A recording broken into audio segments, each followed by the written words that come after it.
கேரளாவில் தொடரும் கனமழையால் கோழிக்கோடு வயநாடு மாவட்டங்களுக்கு ரெட் அலர்ட் விடுக்கப்பட்டுள்ளது. இது தொடர்பான விவரங்களை வழங்குவதற்காக நமது செய்தியாளர் ரமேஷ் இணைப்பில் இணைகிறார். ரமேஷ், கோழிக்கோடு வயநாடு மாவட்டங்களில் ரெட் அலர்ட் விடுக்கப்பட்டிருக்கிறது. நேற்றைய தினம் 3 மாவட்டங்களுக்கு ரெட் அலர்ட் விடுக்கப்பட்டிருந்த நிலையில் இன்று 2 மாவட்டங்களுக்கு ரெட் அலர்ட் விடுக்கப்பட்டிருக்கிறது. இதனால முன்னெச்சரிக்கை நடவடிக்கைகள் என்ன எடுக்கப்பட்டிருக்கிறது, சொல்லுங்க. மோகன், வங்கக்கடலில் நிலை கொண்டுள்ள காற்றழுத்த தாழ்வு பகுதி தற்பொழுது வலுவடைந்திருக்கும் நிலையில் கேரளாவில் இனியும் 5 நாட்களுக்கு மழை நீடிக்கும் எனவும் தொடர்ச்சியாக அதில் 3 நாட்கள் கனமழை பெய்யும் எனவும் வானிலை மையம் தெரிவிக்கப்பட்டிருக்கின்றன. கடந்த நாட்களை பார்க்கும் பொழுது ஏற்கனவே தென்மேற்கு பருவமழை, அதே போன்று அரபிக்கடலில் ஏற்பட்ட அந்த குறைந்த காற்றழுத்த தாழ்வு நிலையால் கடந்த 1 வாரத்துக்கு மேலாக தொடர் மழை என்பது பெய்து வருகிறது. இந்த நிலையில் மேலும் 3 நாட்கள் கனமழை நீடிக்கும் என வானிலை மையம் தற்பொழுது தெரிவிக்கப்பட்டிருக்கும் நிலையில் மாநிலத்தை பொறுத்த அளவில் பல்வேறு முன்னெச்சரிக்கை நடவடிக்கை என்பது தீவிரப்படுத்தப்பட்டிருக்கின்றன. அந்த வகையில் இன்றைய தினம் கோழிக்கோடு, அதே போன்று வயநாடு மாவட்டங்களுக்கு ரெட் அலர்ட் எச்சரிக்கை என்பது விடுக்கப்பட்டிருக்கிறது.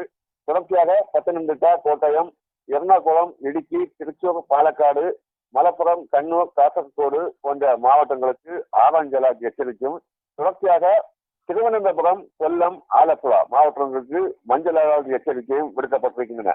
தொடர்ச்சியாக வரும் 3 நாட்கள் கனமழை நீடிக்கும் எனவும், எனவே இந்த நேரத்தில் குறிப்பாக கேரளா, அதே போன்று லட்சத்தீவு கடற்கரையில் மீனவர்கள் யாரும் மீன்பிடிக்க செல்லக்கூடாது எனவும், தொடர்ச்சியாக நிலச்சரிவு ஏற்படும் பகுதிகளில் சுற்றுலா பயணிகளும் சரிதான், அங்கிருக்கும் வசிக்கும் மக்களும் அந்த பகுதியில் இருந்து மாற்று பகுதிக்கு, குறிப்பாக நிவாரண முகாம்களுக்கு செல்ல வேண்டும் எனவும் அறிவுறுத்தப்பட்டிருக்கின்றன. தொடர் மழை ஒதுப்புறம் இருந்து வரும் நிலையில் இன்றைய தினமும் வயநாடு, கோழிக்கோடு, இடுக்கி போன்ற மாவட்டங்களில் உள்ள பள்ளி கல்லூரிகளுக்கும் இன்றைய தினம் விடுமுறை என்பது வழங்கப்பட்டிருக்கின்றன. பல்கலைக்கழக தேர்வுகள் திட்டமிட்டபடி நடைபெறும் எனவும் தெரிவிக்கப்பட்டிருக்கின்றன. தொடர்ச்சியாக மழை என்பது நாளுக்கு நாள் நீடித்துக் கொண்டிருந்தாலும் கடந்த 3 தினங்களை பார்க்கும் பொழுது இன்றைய தினம் மழையின் தாக்கம் சற்று குறைந்திருக்கு என்றே கூற வேண்டும். ஆனால் கடந்த 3-4 தினங்களாக பெய்து வரும் அந்த கனமழையின் தாக்கம் என்பது பல மாவட்டங்களில் இருக்கும் அணைகளும் சரிதான், அதே போன்று நீர்நிலைகளும் முழு கொள்ளளவை எட்டி வருகின்றன. அந்த வகையில் பார்க்கும் பொழுது பல தாழ்வான பகுதிகளிலும் தண்ணீர் என்பது சூழ்ந்து வருகின்றன. ஆயிரக்கணக்கான மரங்கள் முறைந்து விழுந்திருக்கின்றன, மின் கம்பங்கள் சேதமடைந்திருக்கின்றன.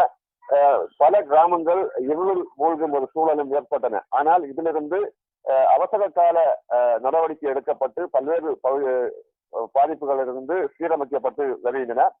அது ஒரு புறம் இருந்தாலும் வரும் காலங்களில் முன்னெச்சரிக்கை நடவடிக்கை என்பது தீவிரப்படுத்தப்படவும் தற்பொழுது மாநில அரசு சார்பில் ஒரு ஆலோசனை கூட்டம் என்பது நடத்தப்பட்டன. அந்த ஆலோசனை கூட்டத்தின் வாயிலாக மத்திய அரசுக்கு ஒரு தமிழகத்தில் குறிப்பாக தேசிய பேரிடர் மீட்பு குழுவை ஒரு 9 குழுவை அனுப்ப வேண்டும் என கேட்கப்பட்டிருந்தன. அதிலிருந்து தமிழகத்திலிருந்தும் சில குழுக்கள் கேரளாவில் அவர்களும் தற்பொழுது இந்த மீட்பு பணிகளில் ஈடுபட்டு கொண்டிருக்கின்றனர். தொடர்ச்சியாக முன்னெச்சரிக்கை நடவடிக்கை என்பது தீவிரப்படுத்தப்பட்டிருக்கின்றன.